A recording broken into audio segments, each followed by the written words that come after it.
Olha, boa noite a todos, primeiramente. O nosso tema de hoje é o capítulo 23, que é Estranha Moral. Né? Já tem esse título, Estranha Moral, e a gente deve sempre se perguntar, né? Que capítulo, que título interessante. Mas é uma estranha moral porque, em contrapartida aos interesses do mundo, né, de uma forma geral, essa estranha moral nos diz que devemos ter mais interesse pela vida futura e que esse interesse deve prevalecer a todos os outros interesses. E nós sabemos que toda ideia nova, ela sempre vai receber uma oposição. O título do item que nós hoje vamos abordar nos diz: deixai os mortos o cuidado de enterrar seus mortos. Essa lição Kardec examina no seu item 7 e 8 do Evangelho segundo o Espiritismo, mas nós se encontramos no Novo Testamento nas anotações de Mateus e de Lucas. É um título por demais assim que já nos deixa assim. Eu sempre fico muito impactada com esse título: deixai os mortos o cuidado de enterrar seus mortos. Então, vamos primeiramente na anotação de Mateus, que ele diz, né, ele nos conta já nesse capítulo, que é o capítulo 8, que Jesus estava pregando lá na margem do lago de Genezaré, quando ele se viu, para variar, cercado, né, por uma grande multidão, e naquele momento ele pede para os seus discípulos para passar para o outro lado da margem. Naquele momento, né, que ocorre um diálogo rápido entre ele e Mateus fala e entre ele que foi entre ele um escriba, mas em Lucas ele não dá a profissão desse homem. Mas nós sabemos que nesse capítulo, tanto em Lucas como Mateus, ele nos fala sobre as exigências da vocação apostólica. Todo esse capítulo trata disso. E no Evangelho da tradução do professor Humberto Podem, ele nos fala, né, dos discípulos ainda incompletos. Mas vamos por aqui na exigência, onde, de repente, nesse diálogo que ele travou com esse homem, um diálogo rápido, mas que serve a todos nós, que estamos aqui buscando ser os verdadeiros aprendizes de Jesus, o padrão que Deus nos ofereceu como modelo ao padrão do Cristo. Então, nós estamos estudando sempre o Evangelho para aprendermos os comportamentos, os pensamentos, pensar como é que Jesus pensava essa situação. A gente, quando aprende a pensar com ele, como é que ele raciocina, o que ele bota de prioridade, a gente passa a agir assim em todos os instantes da nossa vida. Então, aproximou-se dele, segundo a anotação de Mateus, um escriba e disse-lhe: Mestre, aonde quer que fores, eu te seguirei. E Jesus disse: As raposas têm covis e as aves do céu têm ninhos, mas o filho do homem não tem onde reclinar a cabeça. A gente lembra lá do escriba, né, que é aquele entre os judeus que fazia cópia ali, interpretava as leis, os manuscritos. Ele não era da classe dos sacerdotes, ele não era da classe dos levitas. Isso é uma nova classe, como se fosse um livre pensador, né? Eles eram pagos para isso. Então, esse escriba, ele se coloca de forma, uma determinação, né, incondicional para seguir Jesus. Estou pronto a seguir o senhor onde quer que o senhor queira, né? Em qualquer lugar que o senhor for. Olha a colocação dele. Nesse momento, a resposta de Jesus é uma advertência para todos nós. Para uma tomada de posição consciente quanto a essa opção de segui-lo, porque é livre. Nós somos livres para seguir Jesus. Então, essa opção, Jesus nos diz que ela representará o abandono total de si mesmo e a renúncia dos bens materiais. Quando ele fala, olha, as raposas têm suas covas, e os pássaros do céu os seus ninhos, mas o filho do homem não tem nem onde descansar. Ou seja, nesse momento Jesus já deixa muito claro o quanto é difícil, quanto que é sacrificante mesmo os trabalhos realizados por aqueles que o acompanham na tarefa de conduzir almas ao Pai. É quando a gente começa a pensar, puxa, até as raposas têm uma toca, né? Os passarinhos têm lá um ninho. Jesus não possuía um lugar para encostar a cabeça. Ele dá ali, na realidade, uma exemplificação do que é renúncia. Ele renunciou, ele poderia ter ficado na casa de vários amigos. Na casa da Maria, na casa do Pedro, na casa do João. Ele utilizava as casas para algumas passagens, ele se alimentava, mas ele voltava ao encontro da multidão. E aquilo tudo era feito, né, a pé, de jumento, um clima árido.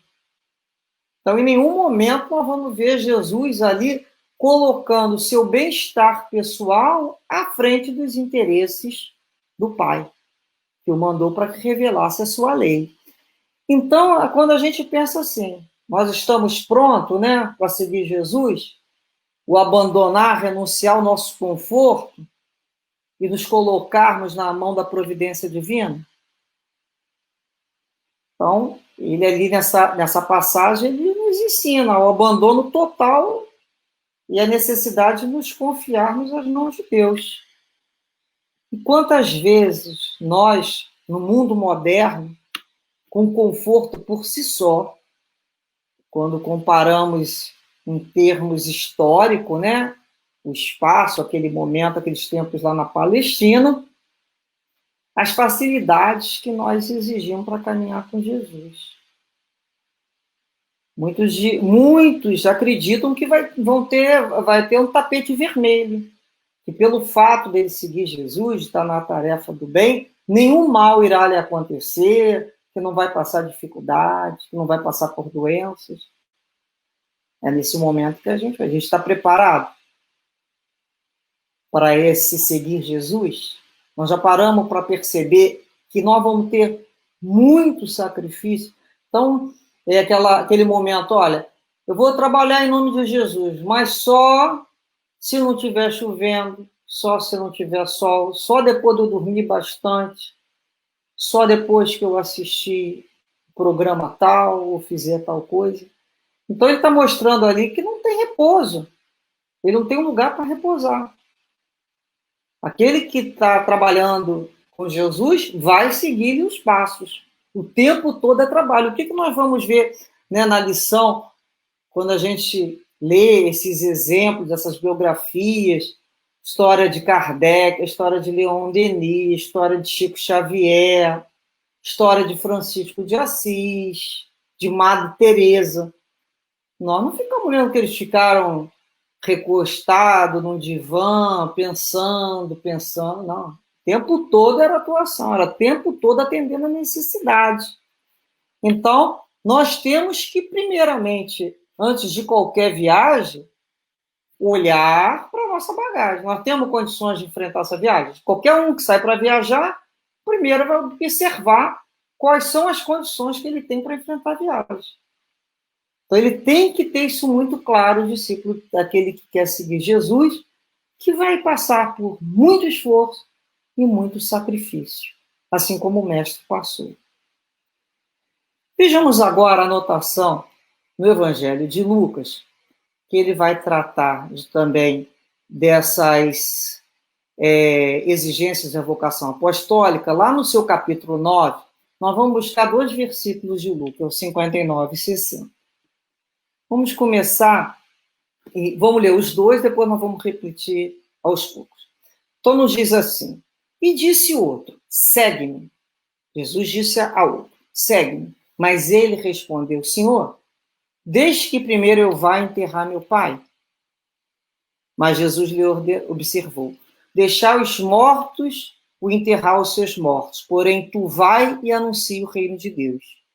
Disse também outro, Senhor, eu te seguirei, Mas deixa-me despedir primeiramente do que estão em minha casa. E Jesus lhe disse: ninguém que lança a mão do arado e olha para trás é apto para o reino de Deus. Então vamos agora observar esse versículo 59, que Lucas nos anota dizendo que ele disse a um outro homem: segue-me. Mas na hora que ele disse isso, o homem falou: Senhor, deixa que eu primeiro vá enterrar meu pai. Aí Jesus disse: porém tu vai e anuncia o reino de Deus. Naquele momento que ele fala: deixar os mortos enterrar teus mortos, porém tu vai e anuncia o reino de Deus. Então a observação dele é que antes de enterrar, que ele fosse anunciar o reino de Deus. Nós sabemos que Jesus não estava naquele momento, de maneira nenhuma, reprovando a piedade de um filho, daquele que deseja enterrar seu pai antes de assumir um compromisso com o Mestre Jesus. Mas nesse texto, né, nós ficamos pensando, nós sabemos que os judeus enterram os pais imediatamente, mas muitos ficam de luto por 30 dias ou um tempo até mais. Nós sabemos que nesse momento aí, dessa passagem, nós observamos que a figura pai, ela nos fala das tradições familiares. Então tem toda ali uma lei judaica dizendo as obrigações dos filhos em momento, né, de enterro, como é que tem que ser o enterro do judeu. Tem todo um ritual. Existe, né, já desde aquela época, as carpideiras, existe o rasgar das vestes, existe aquela coisa de jogar cinza pela cabeça. Então, naquele momento ali, essa figura da tradição, né, que se perpetua para manter o privilégio, muitas vezes religioso, social, econômico, se for o filho, né, que chama-se o filho mais velho. Então, o que Jesus, na realidade, lembrava? Que aquele que deseja segui-lo, que acima de qualquer interesse da vida material, mesmo os referentes à família. E muito interessante, mesmo contrariando a família, deve os seus discípulos dedicar-se de corpo e alma, espírito, né, que a gente fala, à implantação do reino de Deus, os interesses de Deus, acima de qualquer outro. Então, naquele momento, nessa passagem, a gente vê claramente que Jesus nos convida, quando nos colocamos como seus discípulos, à ruptura com o passado. E é quando ele nos diz: deixe os mortos enterrar os seus mortos. Na realidade, ele está chamando ali os parentes do moço de mortos. Os amigos do moço de mortos, insinuando que os mesmos não conheciam nessa vida presente outros interesses que não fossem os interesses materiais. Então, eles são mortos em vida, são o que nós chamamos mortos voluntários. Porque a vida é dinâmica, a vida é trabalho, a vida é movimento. Então, Jesus está falando, é morto. E hoje nós já temos uma melhor compreensão pela própria doutrina espírita, né, que nos explica a necessidade de compreensão dessa vida futura, que a vida não termina nunca, que a vida sempre continua, que o espírito é imortal, está ali um corpo material. Respeitamos, agradecemos àquele corpo a oportunidade de estarmos no planeta Terra, colocando em prática tudo aquilo que nos propomos, com avaliação da nossa evolução espiritual, mas sem exageros, porque ali só tem um corpo que vai entrar em processo de decomposição. Vejamos nesse capítulo 23, lá no item 8, nos outros parágrafos, Kardec nos diz assim, olha, a vida espiritual efetivamente é a verdadeira vida. É a vida normal do espírito. Sua existência terrestre é transitória e passageira. É uma espécie de morte, se a compararmos com o esplendor e atividade da vida espiritual. O corpo nada mais é que uma vestimenta grosseira que temporariamente reveste o espírito. Verdadeira cadeia que o mantém ligado à gleba terrena e da qual sente-se feliz ao se libertar. O respeito que se tem pelos mortos não se refere à matéria, mas à lembrança, ao espírito ausente. É semelhante ao que se tem pelos objetos que pertenceram ao morto e que por ele foram tocados e que aqueles que o amam guardam como relíquia. Era o que aquele homem não podia compreender ainda por si mesmo. Jesus então ensinou, dizendo: não vos inquieteis com o corpo, pensai antes no espírito, e de ensinar o reino de Deus, e de dizer aos homens que a sua pátria não está no planeta Terra, mas no céu, porquanto somente lá que se vive a verdadeira vida. Então, após essa complementação, né, esse fechamento do pensamento de Kardec, nós nos questionamos. Se Jesus nos falar, segue-me, como responderemos? O que nós precisamos fazer antes? O que nós pediríamos para ir fazer antes? Hoje já entendemos que quando ele nos diz segue-me, mesmo que algumas pessoas falam assim, quem sou eu para seguir Jesus? Se coloca numa posição ainda, é uma posição muitas vezes infantil, o medo de crescimento, de assumir compromisso com Cristo. Quem sou eu? Ó, nós somos espíritas que já entendemos que o verdadeiro espírita é aquele que se esforça para vencer as suas más inclinações. Logo, todos nós temos mais inclinações a vencer e estamos aqui, na realidade, no esforço. Aqui não tem anjo, aqui não tem santo, mas quando Jesus nos chama, segue-me, é porque ele nos viu com possibilidade de seguir. Ele viu luz em cada um de nós. Ele viu que se nós tivermos a boa vontade de nos levantar, de falar assim, eu estou aqui, o que eu espero de mim no dia de hoje? Ele vai, né, nos preencher, vai nos ofertar experiência das quais nós dizemos que somos deficitários. É isso que ele diz quando diz segue-me. Eu sei das suas dificuldades, eu sei que vocês são fracos, não são lá muito inteligentes, têm dificuldade moral, têm os seus vícios, mas, ó, se vocês me seguirem, eu vou suprir essas deficiências através do ensinamento. Foi que Mateus, que na época Levi fez, ele passou por Levi lá na coletoria e falou para Levi, segue-me. É Mateus. Ele levantou e seguiu. Então, será que nós estaríamos preparados para esse seguir? Continuando a nossa reflexão, vejamos novamente o versículo 60, que nos disse o outro. Senhor, eu te seguirei, mas deixa-me despedir primeiramente dos que estão em minha casa. E Jesus lhe disse, ninguém que lança a mão do arado e olha para trás é apto ao reino de Deus. Então Jesus utiliza, né, uma imagem. Ele não ia jamais condenar o afeto aos familiares. Logo ele, que primava pelo amor a todos, muito mais aos familiares. Mas desde que esse sentimento não viesse a distrair a disposição, a convicção daquele que se candidata a segui-lo. Desde que esses vínculos não se transformem num processo de escravidão. Os da minha casa. Muita gente não faz assim, ó. Os da minha casa vale tudo, para na rua é a lei. Os da minha casa primeiro, os da minha pequena família, os da minha pequena raça. Jesus vai ensinar uma família muito maior, que é a família universal. E muitas vezes nós vamos nos ver na contingência, né, de perder. Não é renúncia, porque dói. Renúncia é quando não dói.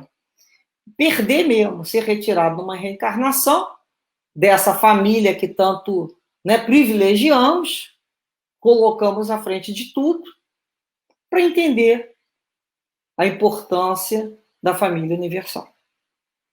Porque se não tivesse um acontecimento de nos tirar, nós ficaríamos a encarnação inteira dentro daquilo que a gente chama a nossa panelinha, o nosso grupo. Então, muitas vezes, aquele sonho de família ele não vai ser realizado para buscarmos na figura do outro, nas famílias dos outros, esse alimento do amor, para não ficarmos mais restritos e entender que isso tem que ser aprendido. Nós aprendemos a nos amar, nós aprendemos a amar os nossos descendentes diretos, nossos descendentes indiretos, nós aprendemos a amar aqueles que são da nossa raça, da nossa religião, da nossa cidade, do nosso país, mas o objetivo de Jesus não é isso, é amar a todos. Então, olha o caminho, nós estamos num parte de processo. Quantos ainda não conseguem nem amar os seus próprios primeiros descendentes? Então, por isso que falamos, é um processo. E nós temos que entender, quando recebemos aquela lição, porque já temos condições de realizar. Então, quando ele nos fala, né, não é possível olhar para trás daquele que põe a mão ali no arado, né, quando ele nos diz, né, apto, aquele que lança a mão do arado não pode olhar para trás, é porque não deve ter outras distrações. Você tem que se envolver, tem que concentrar nas suas disposições íntimas. Então, se você já está com a mão no arado, não pode perder seu tempo, que é um fluido, em outras situações que não nos levam a lugar nenhum.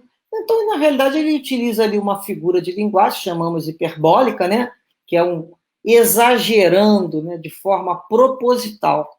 Ele faz aquilo, ele faz um exagero para a gente deixar bem claro, né, o quanto que era importante para todos nós aprendermos que a nossa preocupação primeira deve ser com a vida futura. Sabemos, como espíritas, né, que os verdadeiros laços afetivos são os laços espirituais, e não os corporais, os consanguíneos. E essa lição de Jesus com esse outro, nós nos perguntamos, nós já compreendemos que seremos desafiados pela incompreensão dos que mais amamos? Nós vamos despedir da nossa casa, mas nós seremos incompreendidos. Quantos de nós está esperando a autorização de alguém? Olha, eu vou seguir Jesus, mas eu estou dependendo, fulano não quer ainda que eu vá, que eu assuma a responsabilidade, que eu tenha horário.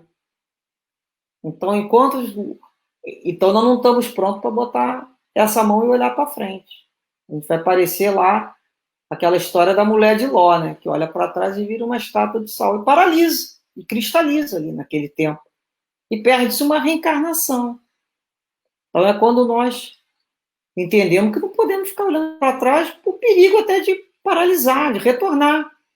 Então a gente quando começa a pensar em Jesus e seus discípulos. Lá no capítulo Novo Testamento de Mateus, lá no seu capítulo 10, ele vai falar sobre o chamamento dos discípulos, né? Como é que Jesus foi chamando os seus discípulos. E lá no item, no versículo 32 e 33, ele diz assim, olha, todo aquele que me confessar e me reconhecer diante dos homens, eu também o reconhecerei e confessarei diante de meu Pai que está nos céus. E todo aquele que me renegar diante dos homens, eu mesmo também o renegarei diante de meu Pai que está nos céus. Então, vejamos bem. Então, confessar a Jesus diante dos homens. Em todo momento, tanto nessa chamada dos discípulos, quanto os discípulos ainda incompletos, nós vamos lembrar que Jesus é o mestre. Então, ele tem discípulos. Né? Então, mas nós sabemos que a relação de Jesus com seus discípulos não eram iguais àquelas relações que havia naquela época, um rabino e seus discípulos. Que os discípulos do rabino precisavam decorar aqueles textos e repetir todas aquelas prescrições que se encontravam na Torá. Para ser discípulo de Jesus, era necessário uma adesão além disso, muito mais pessoal do que literal, digamos assim, completa, do que aquela que era pedida, né, pelos rabinos, que era apenas ouvir, entender e repetir. Então, Jesus atraía aquela multidão pelos seus ensinos e cura, mas nem todos que ficavam ali ouvindo Jesus se tornaram seus discípulos. Muitos eram curiosos, outros só se desejavam se beneficiar daquelas curas, outros até simpatizavam com as ideias, mas não se comprometiam com elas. Então, a gente tem que entender que discípulo de Jesus é aquele que se identifica com as lições do Mestre e vive de acordo com estes ensinamentos. Então, confessar Jesus diante dos homens é viver de conformidade com seu ensinamento, é ter aquela coragem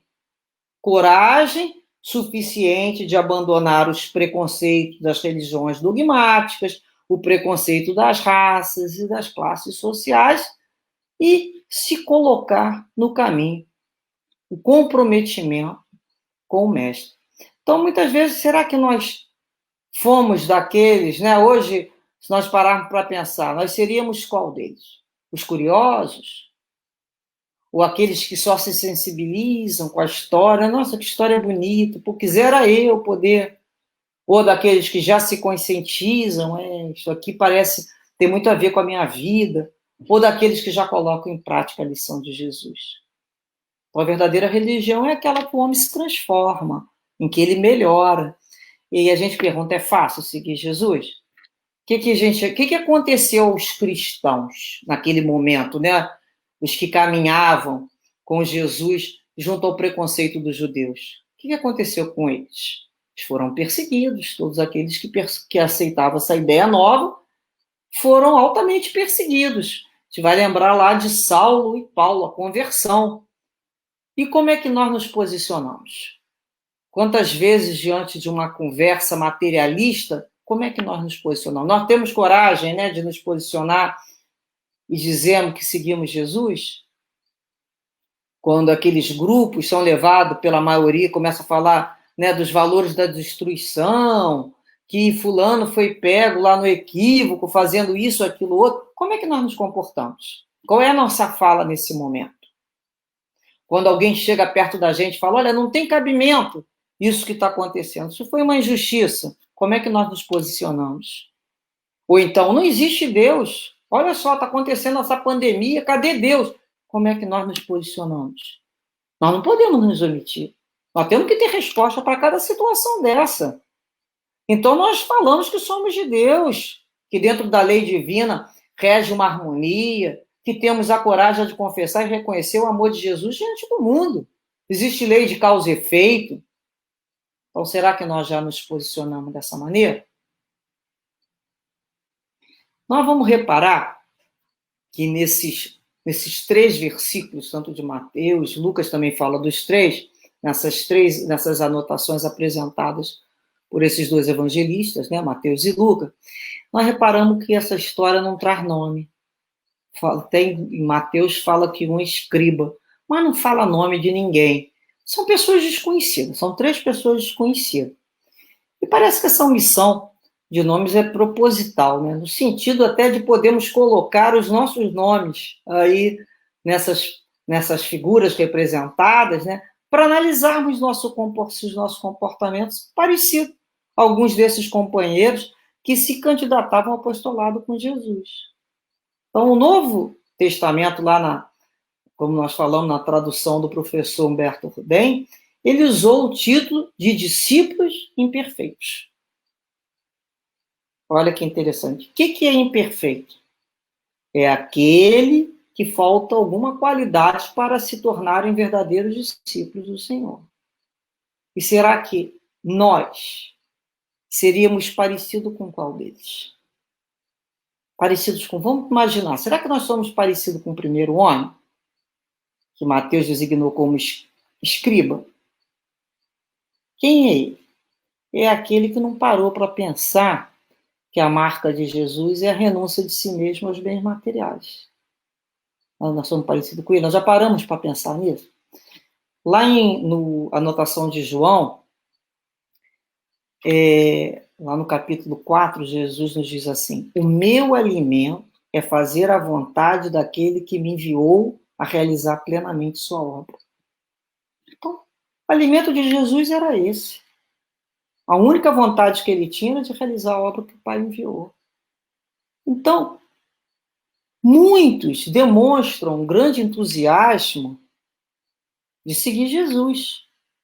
Não é assim? A gente encontra pessoas apaixonadas, até na própria, quando chega na doutrina espírita, ficam apaixonados pela ideia, né, que a vida continua, ficam ali apaixonados. E o que acontece depois? Às vezes aquela paixão é fogo, ardente, que vai queimar tudo.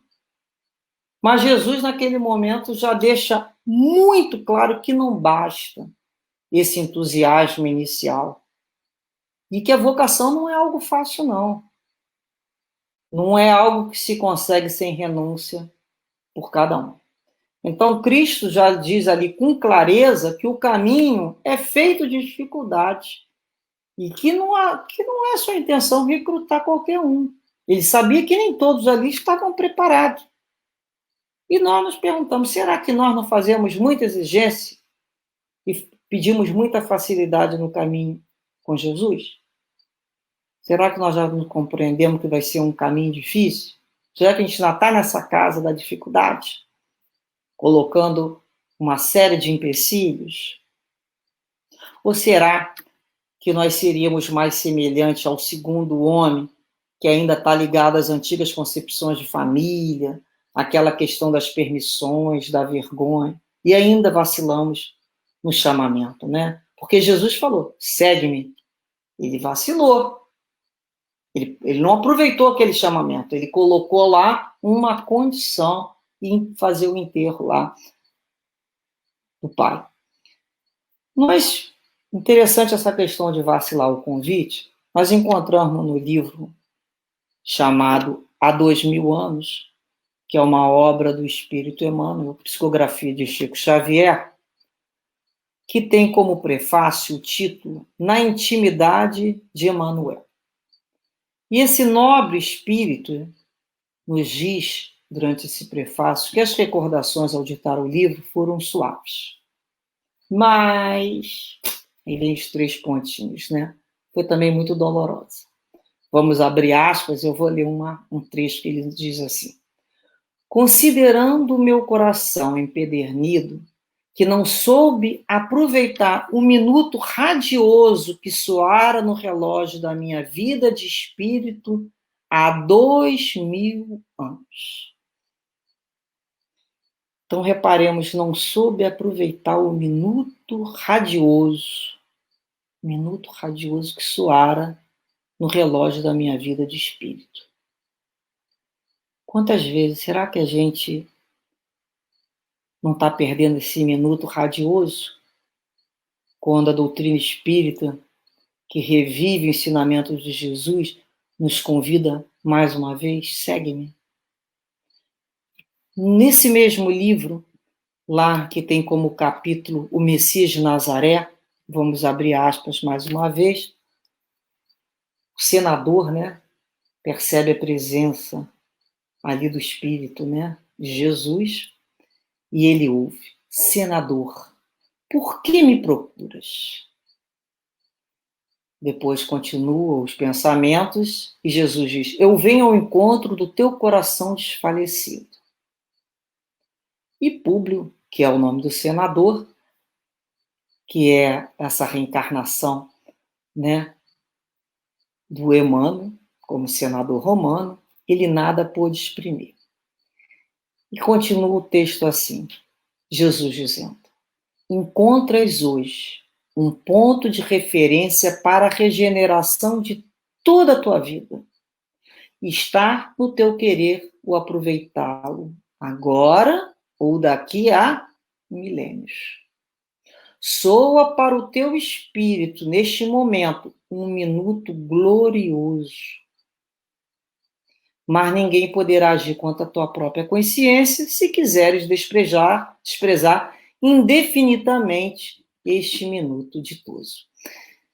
Então, o livre-arbítrio foi colocado, um minuto glorioso que poderia, né, aproveitar agora ou daqui a milênios.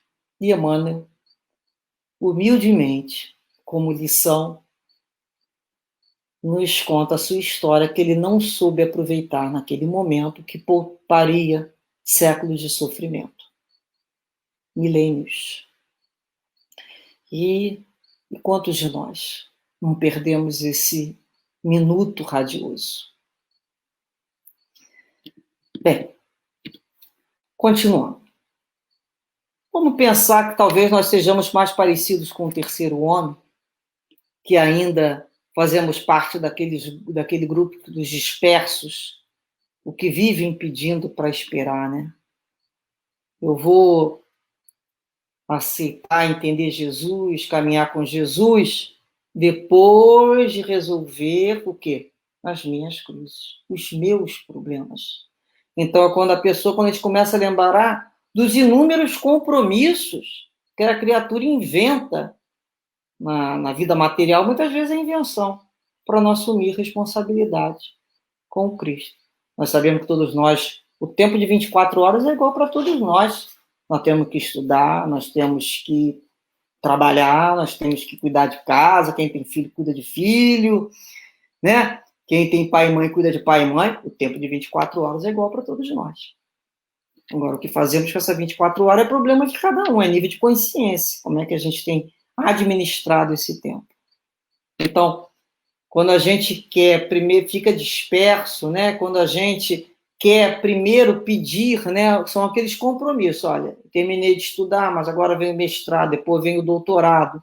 Eu vou seguir, mas depois que eu tiver meus filhos, mas só depois que meus filhos fizerem 18 anos, que hoje em dia os filhos já são crianças com 18 anos, ou só depois que meus filhos casarem, então quando eu me aposentar, então quando o quê?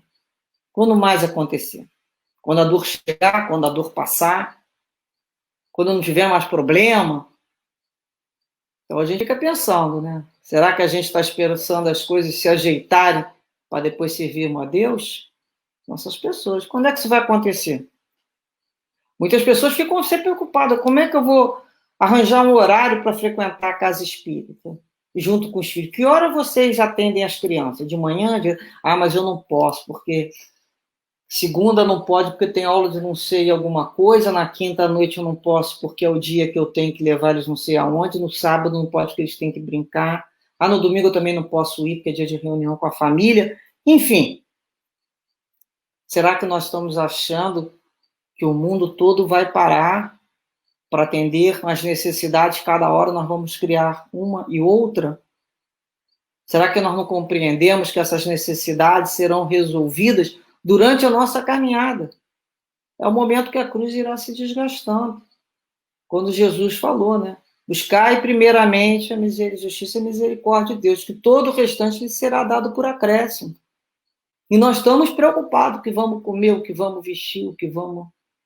Será que nós não aprendemos ainda a colocar a nossa vida nas mãos de Deus? Como é que nós vamos seguir Jesus enquanto não tivermos esse entendimento? Então é para nós pensarmos em que classe de discípulo nos encontramos no dia de hoje. 2020 anos depois. Que classe de discípulos somos nós? Isso nos faz pensar, né, que quando a gente entende que o discípulo, o cristão, ele não é aquele que é reconhecido pelo seu rótulo religioso, a religião que se filia, aquele que bate no peito, né? Olha, eu sou fulano de tal, eu sou ministro não sei de quê, ou então eu sei toda a Bíblia de cor, todo o Novo Testamento mais o Antigo. Isso não serve de nada. Senhor, Senhor, aquele que bate à porta do Senhor. O verdadeiro discípulo de Deus são aqueles que são reconhecidos pelo seu amor, vivenciando a Deus e ao próximo.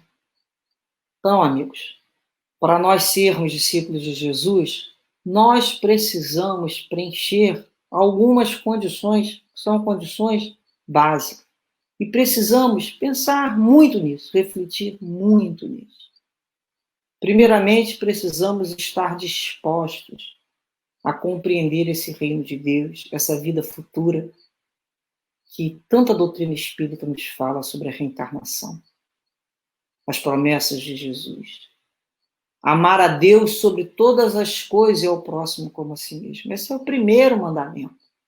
essa disposição para aprender a amar como Jesus nos amou, de forma incondicional.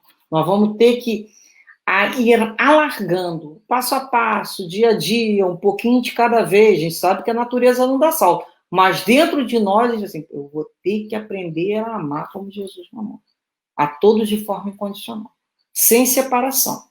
Eu vou ter que aprender a olhar o rosto do outro e ver aquele rosto que eu mais amo, para ver se eu vou aprendendo. E se fosse essa pessoa, como é que eu agiria?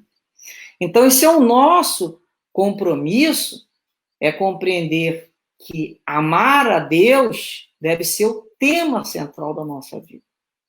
É o principal. O restante é acessório, que segue o principal. Então, é Deus. É esse entendimento do amor a Deus. É ver Deus em todas as pessoas, em todas as situações.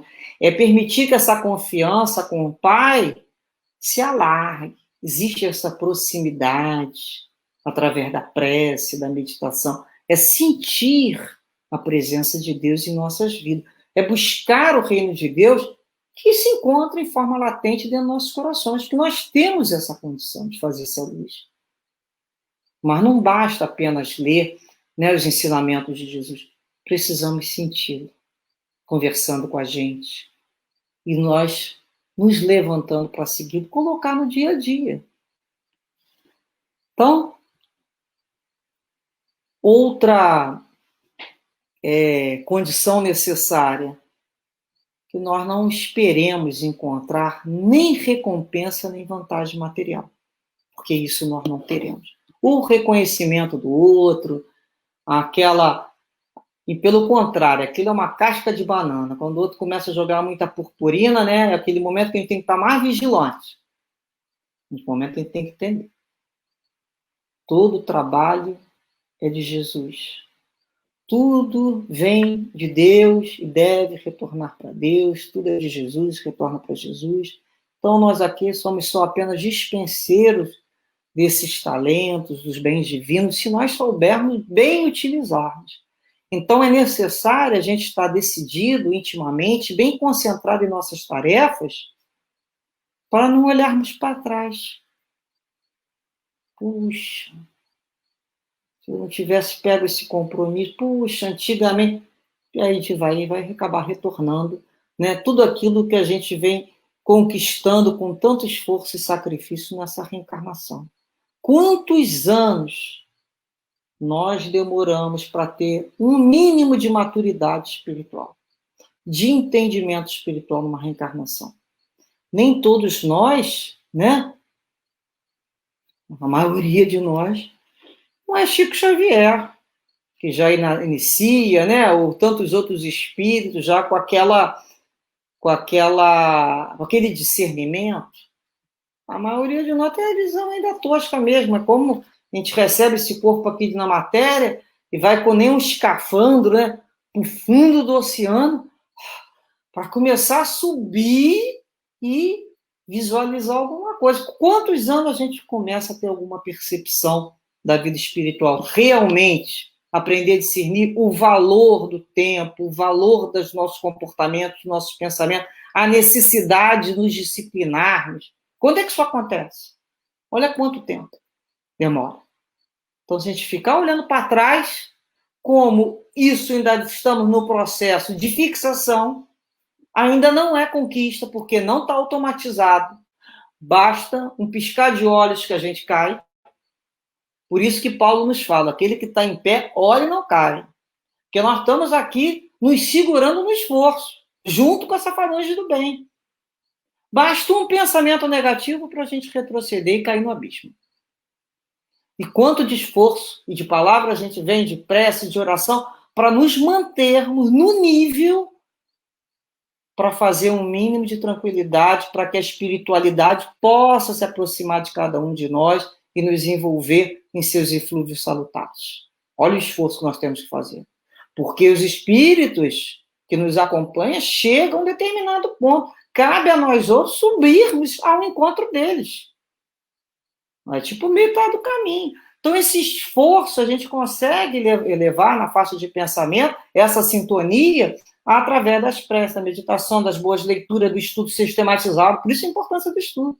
A gente está falando aqui de Jesus, é outra faixa de pensamento. Fica muito mais fácil a percepção dos nossos guias e mentores. Mas, se a gente ficar olhando para trás, para o sofá, para a cama, para o outro que está dormindo, para o outro que está vendo não sei o quê, e a gente está no trabalho, como essas situações não são consolidadas da alma, a gente cai. Aí a gente fala, puxa, eu não sei por que eu perdi, fulano me fez perder, né? A gente não fala, perdeu a calma, ninguém perde aquilo que não tem. Na realidade, não tinha, estamos no processo ainda de fixação, com muito esforço.